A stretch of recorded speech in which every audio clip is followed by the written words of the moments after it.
Hey everyone, it's Rye. I'm bringing you probably one of my most requested videos as of late.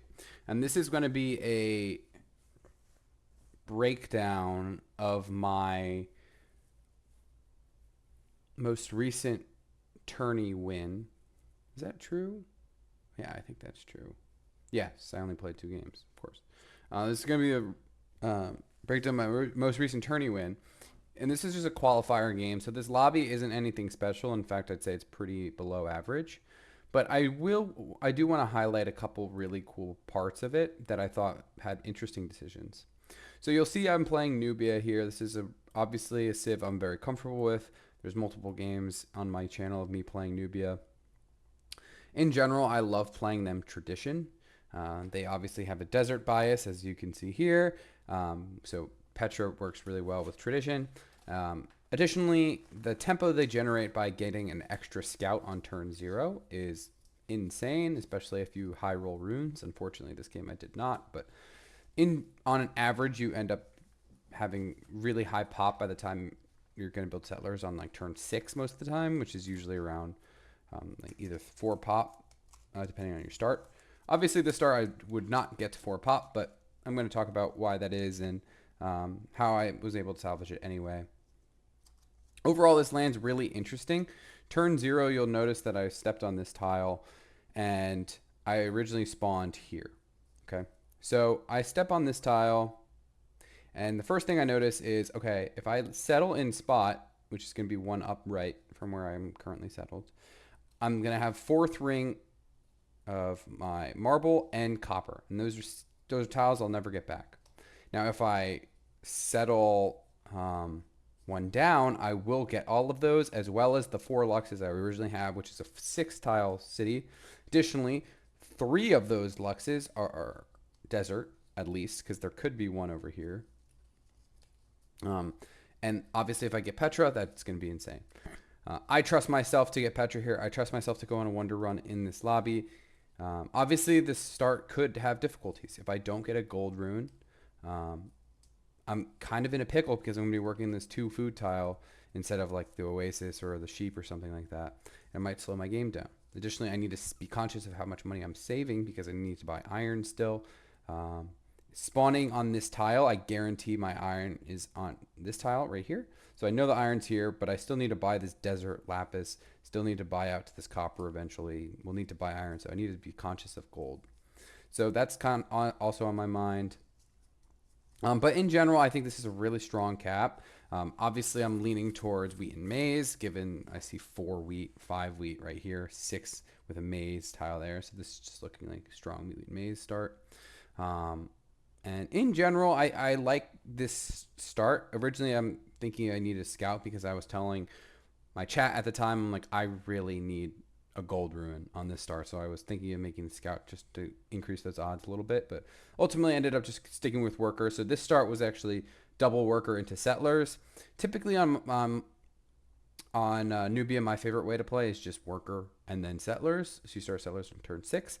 But this star obviously is not strong enough to get me to 3 pop alone. And I ended up getting a pop rune, I think, to 2. But I don't have a good tile to work. So I end up, instead of building 1 worker, I go 2 workers and get to 3 pop by hard building 3 pop. So my first settler is a little delayed versus where I'd want it to be on Nubia. But, overall, not the big of a deal. I see 1 settle over here. I see another settle over here. So it's about finding that 4th settle. Probably going to be something down here. So that's like what I'm initially thinking of on turn 0. Let's fast forward a bit. So this is what the land ends up looking like. You'll see here, I'm kind of committed to this 2nd worker at this point. It's turn 6. This is when I'd normally like to build settlers. But fortunately, I got a gold rune, ended up buying the lapis and the iron tile, which is exactly what I was looking for. But one thing I'm really concerned about is access to city states. Montevideo is pretty far. It looks like there's one here. There looks like there's one here, but none of them are super close to me. Ideally, I steal from the city state over here. Looks like I got a pretty good amount of ruins. Looks like there's 1 map ruin. Having Killy over here is super nice. Lets my scout move like crazy around the map. Obviously, I'm not going to be settling this. This land is kind of, this would be fine for a piety city, but nothing really major. Okay, let's talk about like where I want to settle. I knew I wanted to settle over here. And this looks like it's going to be 1, 2, 3, 4, 5, 6. So a 6 tile pork is what I'm hoping for. You know, not the legendary 7, but 6 will do. This is totally fine. I knew I was going to play tradition here, pretty much on load. But on this forest tile is 100% going to be a city. It's guaranteed to have this lapis, which I'd get normally, this cotton, so that's always good. I'm going to put a city here, and I'll talk about why I typically don't like doing that, especially when I'm on low gold. It's hard for me to see. Yeah, I'm on 48 gold.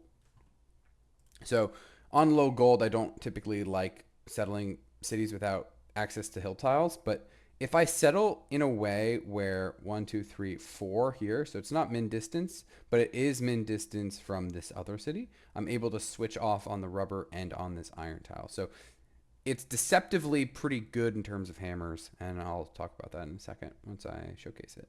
Fourth city, like I said, knew I wanted something bottom right-ish, so that's going to be here. I think a lot of people in this spot might get baited to settle all the land they have, and I think you're missing the bigger picture on what you want your game to be.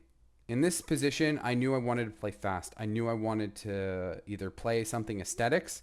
That was my first idea because I'm very much in the corner and pretty tucked away.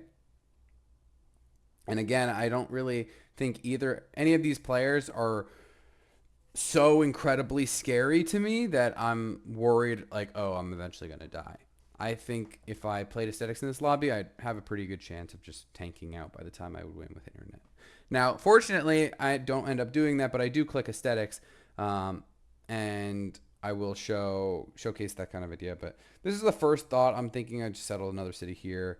But this city is obviously really strong, gets 3 luxes. The city down here isn't that great. Can't really see it here, but just trust me, it's not very good. It gets an obsidian tile, and it's able to share a single lapis tile with cap, but that's going to be eventually a Petra tile, which means it's not going to be shared for long. So this city is kind of on its own, and it's going to end up being like a guild slave for a bit. And that's fine. The other cities are very strong, and I don't need this city to, be pumping out wonders and stuff like that. All my other ones are perfectly fine, carrying their own weight. All right, so I'm going to talk about city structure and layout here. All right, so I was actually having a bit of barb trouble. This is a common Nubia problem where because you settle so quickly, like just reminders, turn 28. Sometimes on tradition, you're building settlers still on turn 29. I have all my settlers done. I've built workers in Kerma and Napta, and I'm building granaries in almost every city. Kerma's almost done its granary, right? These are very, very fast builds. These are very fast settlers. I ended up getting a steal from Cape Town here, which ends up being pretty good. Ideally, I stole from the southern city or Malacca, but I have an honor neighbor to my north. A player I don't recognize, and turns out is pretty new, is to my right, and then above him is another honor player. So I knew that there'd be a bit of contention between those two up north. So I'm kind of safe to do whatever I want over here, and that involves rushing Stonehenge so I can secure myself a Pantheon I'm looking for. On further review, we're at 3 wheat and cap, a maize in this city, a wheat over here, and a wheat over here. So wheat and maize is kind of a no-brainer. Having good access to bananas. These tiles are actually these tiles end up being super useful later on, which is just great. And then, like I said before, Kerma is in such a place that it's able to share this iron tile whenever it grows. It's able to share this rubber tile.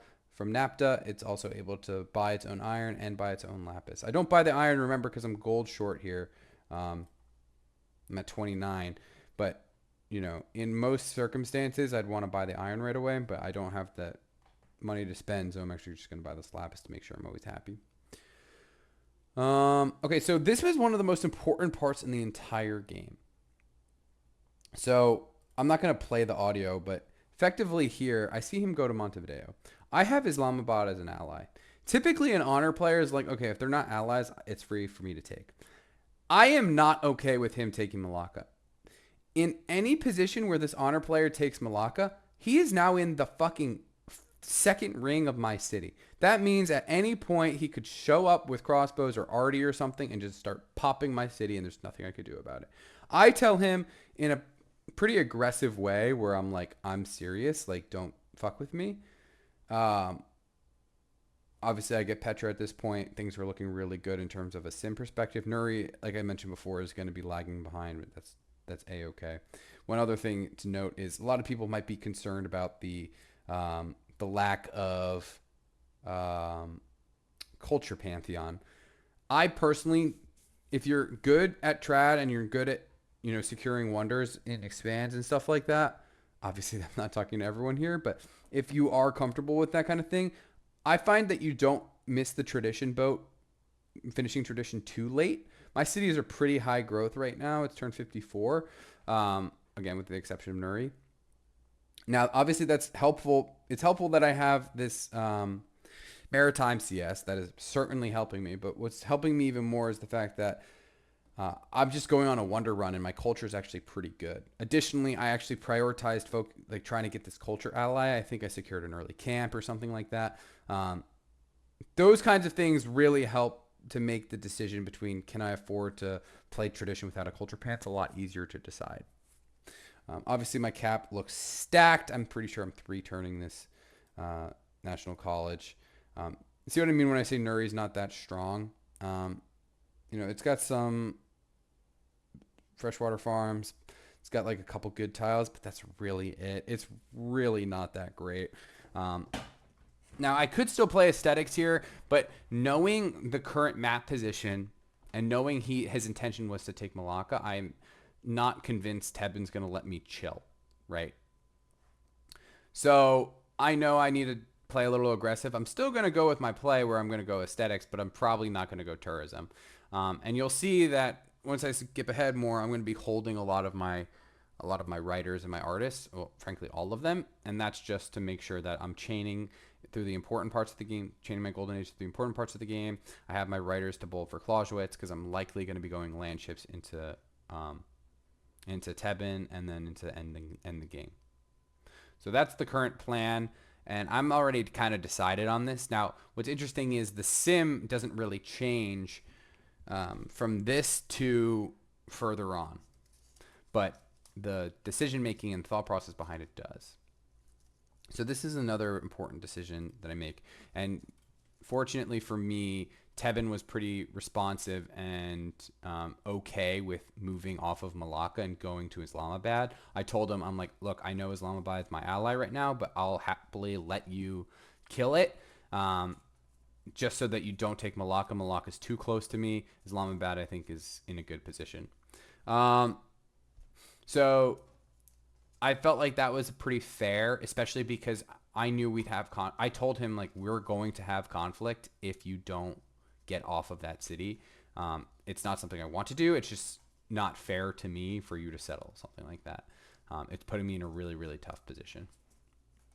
And I think, he understood. So in general, I kind of think these are pretty reasonable requests to make. The honor player does have leverage, but ultimately, unless he wants to blow up his game right then, it's best that he kind of like takes the loss and like is on one less city state and then avoids having any leverage later on. Like he could have just as easily skipped that, went crossbows and tried to kill me or something like that. But I think starting a fight right here where I have tempo on him and his cities are kind of catching up after building catapults and he's like low on happiness and stuff like that. The leverage that he has is deceptively low. Additionally, his hammers were better than mine, but I think he knew that mine weren't that bad, especially with Petra. It's a really, really strong Petra Cap. So on this position, though, I know that if I show myself as pretty weak or vulnerable, I'm likely going to catch Tebben on my borders. So I'm actually going to make the choice to go workshops here. My cities, North, Napta, and Kerma are both really, really, really big for this kind of turn. Nuri is a little behind, but it's fine. I think it actually already built a Writers Guild, so it's already, yeah, it did. So it's already kind of cruising. But I am going to focus on building my workshops here. Oftentimes when you play these kinds of caps, you're going to be going unis first into something else because you have a lot of tempo, you have a really strong game, you're trying to secure more wonders, etc. You're trying to push your science. I sold myself here. Look, I didn't get Great Library. I didn't get Oracle. My game is not terribly strong, but it is going to be, I'm going to be relevant in demos, and I'm going to keep up in hammers through this mid game. So I decided to go workshops here, let my cities grow more before they start working their unis. And it's also just like a way to feel more secure with your current position. I think a lot of people would click unis here, and there's a good chance if they click unis here, they die. Okay, so we're going to fast forward a good bit, about 45 minutes. So it is, we have unis, we're building Alhambra. It's turn 75. You'll see I'm overflowing my amphitheaters into things. I think Nuri after this turn is just going to queue up a Great Wall because, like, why not? This game also, like, was riddled with crashes and it's not very stable. So I'm like very thankful that we got to play it out because obviously my game was very winning. Yeah, so like Nuri has a, is that an 8 turn? Oh god, that's a lot higher than I thought it was. It's a 3 turn. Sorry, I read that wrong. It's a 3 turn Great Wall after overflowing that. So I'm just gonna send it. Why not? If I lose it, who cares? And already built Boro here. So I think I'm not going to go into the specifics on the Wonder Run, but typically when I play these kind of strats, especially if I'm doing tourism, I'll go, you know, something like Stonehenge Oracle. That's pretty standard now, but you can do other things. Obviously on this start, I didn't go for Oracle because I went for Petra instead.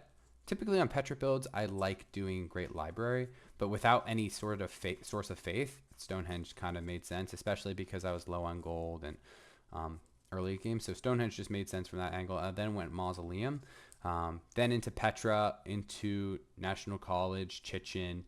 Following that, I built my workshop, then built Borobudur. So that's why my religion's already spread. Even though my faith is pretty low. And I'm actually going to do the meme here. I'm going to click Mandirs because I have a 6-tile pork. So I end up going Defender. I just think Defender is just the, without a doubt, best, like most valuable, easily enhancer in the game. It's just so strong, so consistent.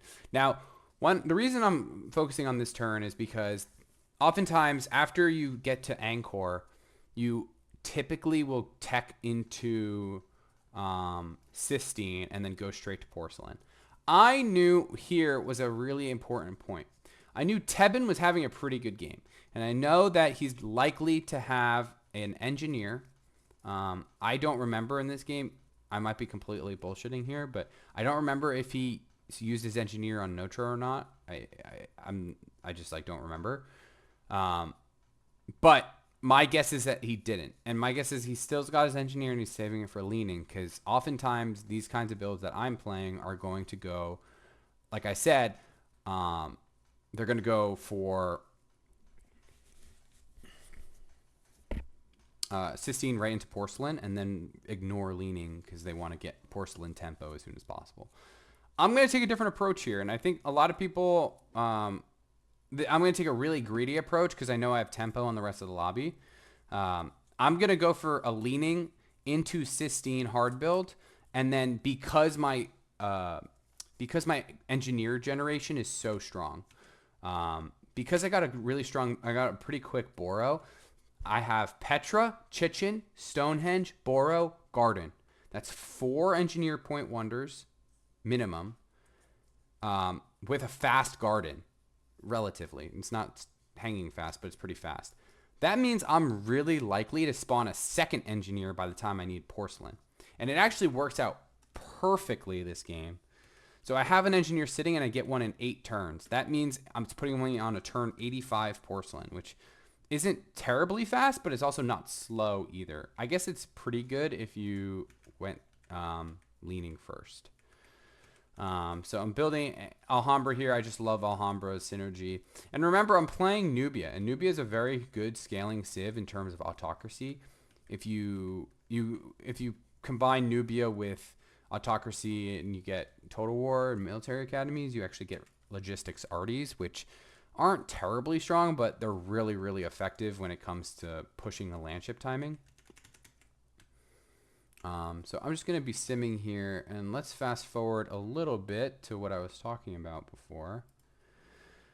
All right, so here's the fruits of my labor. It's turn 82. I just engineered leaning, and I'm going to be hard building a 3-turn Cystine in one city, and Napta, after it finished in Ironworks, is going to be 5 turning. After it finished in Ironworks and then overflowed its Opera House, it's going to be building a 5-turn globe. So this is looking like a Ren sweep, and Ren sweep I mean getting all the really good important Renaissance wonders. I end up missing only Himeji, but still obviously that's really good. Combining the scaling of Cystine and leaning together is just insane, and then obviously also getting globe and porcelain is no joke. So this is looking really good. And then I will go up to the Ren sweep part. This is going a little long, so I'm going to try to fast forward here, but end up getting both of these, which is huge. And yeah, culture is looking pretty insane. And we see Babylon get Himeji, which is fine. So we're already at 208 culture, and this I don't think we have we don't have Hermitage yet. Let's see. It's turn 91 now. Yeah, 283 culture is pretty wild, honestly. Aesthetics 3 about to hit another GA policy here. And we're just going to be permanently golden aging for the rest of the game, likely. I'm going to finish aesthetics, then fill out all of ratio, then fill out autocracy. 423 is my next timestamp. I don't have anything next to it, so let's see what this is. Oh yeah, so this is something that I feel like a lot of people don't do. Obviously here I'm prepping a Oxford and Kerma. I'm also building a couple archaeologists. Now, the money and the high roll on these aesthetics builds is these hidden antiquity sites have like a flat chance. I don't remember what the chance is, but they could just give you an insane amount of culture, like effectively just another writer bulb if you get lucky. So going for archaeologists here is well worth it. So end up building some of those. Just wanted to include that because it's kind of like a little nugget of something that people sometimes don't remember to do or consider doing. All right, so it's turn 116. We got landships 115. What's important about this is I had 4,000 or 5,000 gold worth of 4,000 gold worth of landship upgrades and 1,000 gold left over. We have a ton of arties, ton of landships. Now, some people might think this is slow, and I wouldn't necessarily disagree with them. I don't think it's slow. I mean, I don't think it's fast, but it's certainly not slow to have that much gold. We've finished autocracy. We have ratio 3. We're going to have ratio 5 quite soon. What's nice is I can get Kili promotion as I'm pushing Montevideo.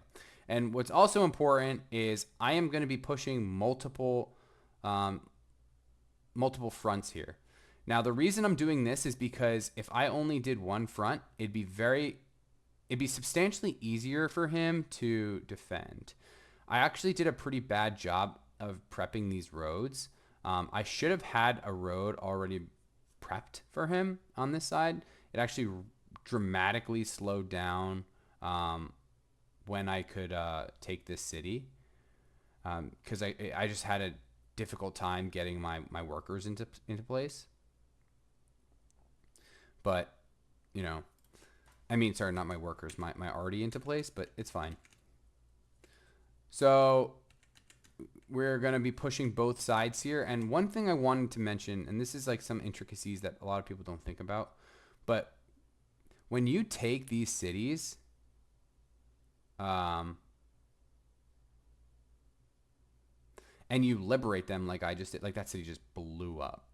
But when you liberate these cities, you can't general in. So liberating cities against an honor player, obviously it's going to be good if you end up full killing them, but it makes the full killing process a lot more difficult, if that makes sense. So I get my arty in. He's 100% correct to just give these cities up. So I end up taking both Islamabad and Montevideo, and he's going to put up most of his resistance into Venice and his other his next city.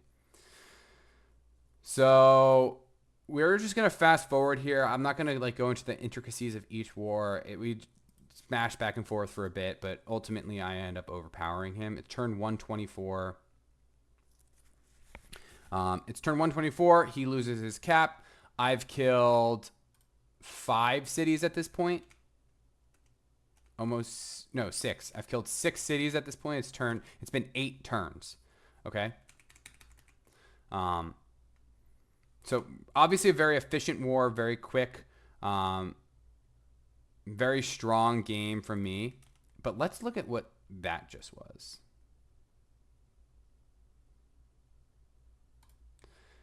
So this is what I'm looking at when I'm thinking about, okay, what am I fighting against? What do I have to play against? I'm fighting against a 1,000 hammer Babylon player that's even in tech with me. Okay, my tech advantage is now gone.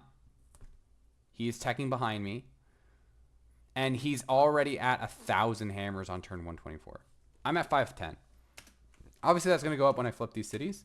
And honestly, if you ever have any question, like, I'm never going to make a city flipping video. It's just never going to happen. It's too difficult, and it's really hard for me to articulate exactly what I'm thinking. But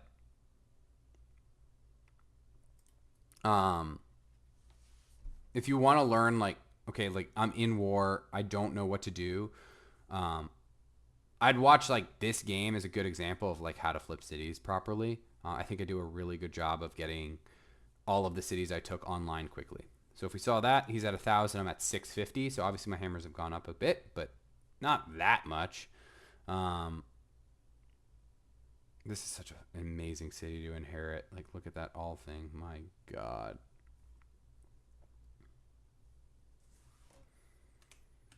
I should be flipping Venice, but it's probably a mistake. A lot of city flipping, this is like a small tangent, but a lot of city flipping is actually what tiles you're working and understanding like the right tiles to be working. It's not all about just like putting on a hammer focus and forgetting about it. It's about balancing it. So it's one of the annoying things about Civ in general in the late game is that it's very intensive towards improving tiles and stuff like that. And obviously it's not stuff you want to be doing. What I'm focusing on here is I was using an Inquisitor because I need to get Defender on my land. He's got Himeji and I have Defender. So if I ever general in, I need those tiles to be on my... I need to have that huge combat modifier swing, right? If I general... Let's say he's staying on a fort, and that means he's getting 15% from his Himeji. I general that fort away. He now loses the 15% and I gain 15%. So it's a big 30% combat modifier swing, which is pretty huge. So what am I doing here? Now, his army... Let me go back. All right, his army is fucking annoying. He's got planes up here, planes here, planes here. This is likely a mix of, this is mostly likely a mix of fighters and bombers. So I need to get my own fighters and my own bombers. I end up buying a bunch because remember, I liberated Islamabad. In hindsight, this maybe shouldn't have been a liberation, and instead I should have kept it so that I could set up proper bomber defense here. But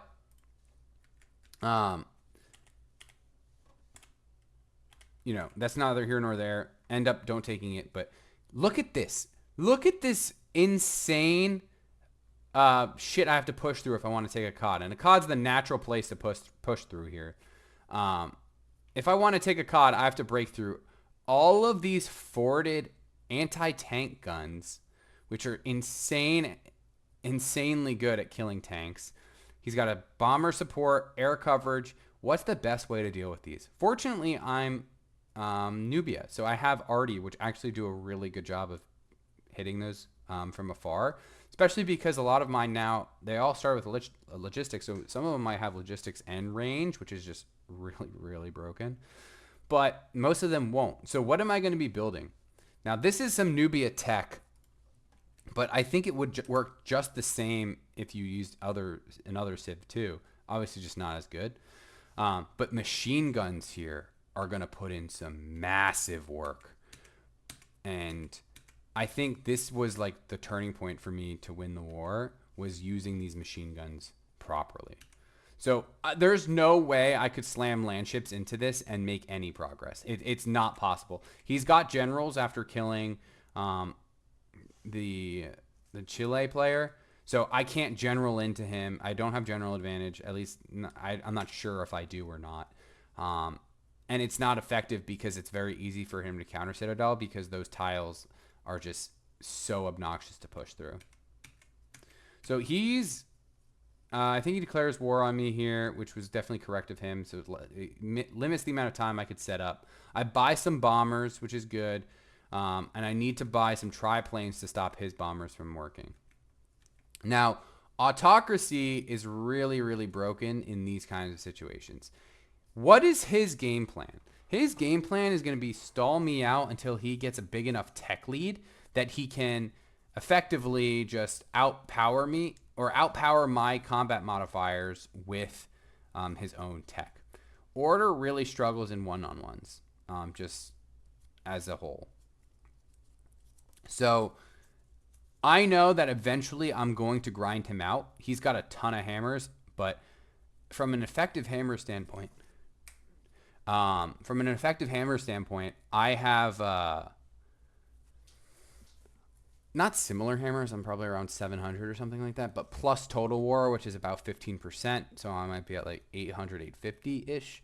I'm not too far off. And with combat modifiers and about the same unit strength, about, tech, I'd say we're about even.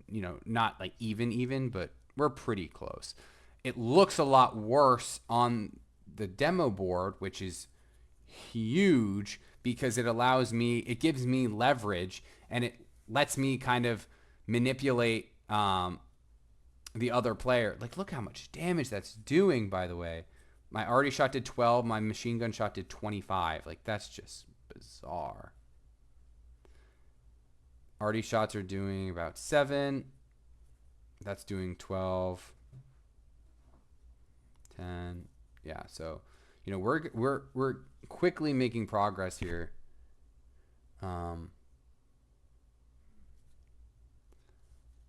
But yeah.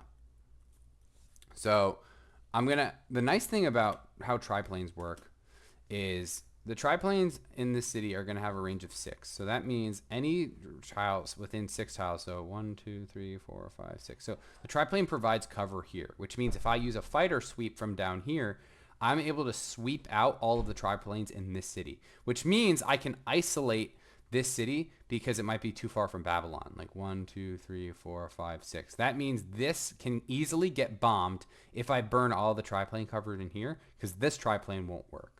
So I know that this is like a dead tile effectively, and he's eventually going to have to give it up. Not to mention the fact that I have just machine guns blasting him away. So even the fact that I don't have Islamabad, which in hindsight, like I said, was probably a mistake.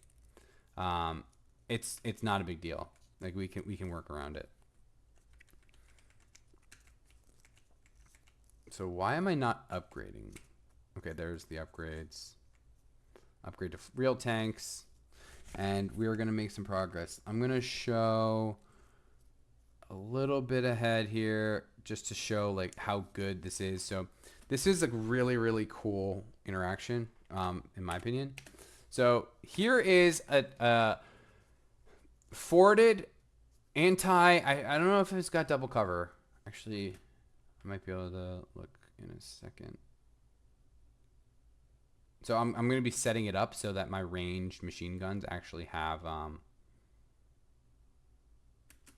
so it's got, okay, so it's not got the right promo. It's on flat promote, and it's got ambush, which, I mean, this is why we talked about it. I think we talked about it in the war guide with the Ashwin, but you should always be taking cover on anti-tank guns. They're so good at killing tanks, you don't need the extra oomph. You need the thing that, you need defense against what they're weak to, which is bombers and arty. So you want cover on those typically. Anyway, so I'm doing 25 per shot with a machine gun. Boom, boom, boom. 4 machine gun shots, instantly fucking dead. I just come here with my landship, take the landship, take the tile, pillage. And realistically, I should pillage this road. But, you know, that is effectively, in short, how I was able to kind of slowly creep in and slowly push in. This was a very slow, well, it wasn't very slow in terms of turns, but in terms of like war progression, it was a very slow and methodical type war where you're using certain unit types to outbeat the other unit types, and you're slowly progressing in, slowly creeping in on them, slowly suffocating them away until they have nothing left. You're taking tile by tile by tile. He's not able to counterattack particularly well because I have air superiority. I've got arty cover. I've got tanks. Effectively, you know, he was in a really tough position here. There wasn't very much he could do. And then eventually we slowly whittle him down until there's nothing left. And that's how we won in the first game. I think there was a lot of cool decision making. I think I was really happy with how the game turned out. You know, we were able to get the Mandir six tile porcelain plus Mandir combo, which is always fun. Fun to hit. But yeah, cool game. I think it does a good job of showing like how to play this position in an aggressive way, how to use aesthetics as a tool to push aggressive policies rather than purely passive ones, and frankly, how to transform your game from something where you could be potentially in a flex position to switch between something more passive like tourism or something more aggressive like autocracy and landships, and switch between those two pretty freely. In terms of timings, the game wasn't particularly fast. I went workshops first instead of unis first. I went factories first instead of schools first. I didn't get Great Library. I didn't get Oracle, but the game still was quite quick, still was extremely effective at killing people. So this kind of goes to show you don't need to have all of those pieces to make a good game out of it. You can always kind of piecemeal something together, as long as your, idea is synergistic and your idea is sound. It should work out just fine. If you have any questions, feel free to let me know in the comments below. I'll happily take a look and answer them. But yeah, thanks for hanging out. If you enjoy this kind of content, feel free to leave me a comment on what you want to see next, what type of game you want to see next, and subscribe if you are liking my frequency of uploads, which is actually pretty not shit as of late. Anyway, thanks for watching, and I'll see you all next time.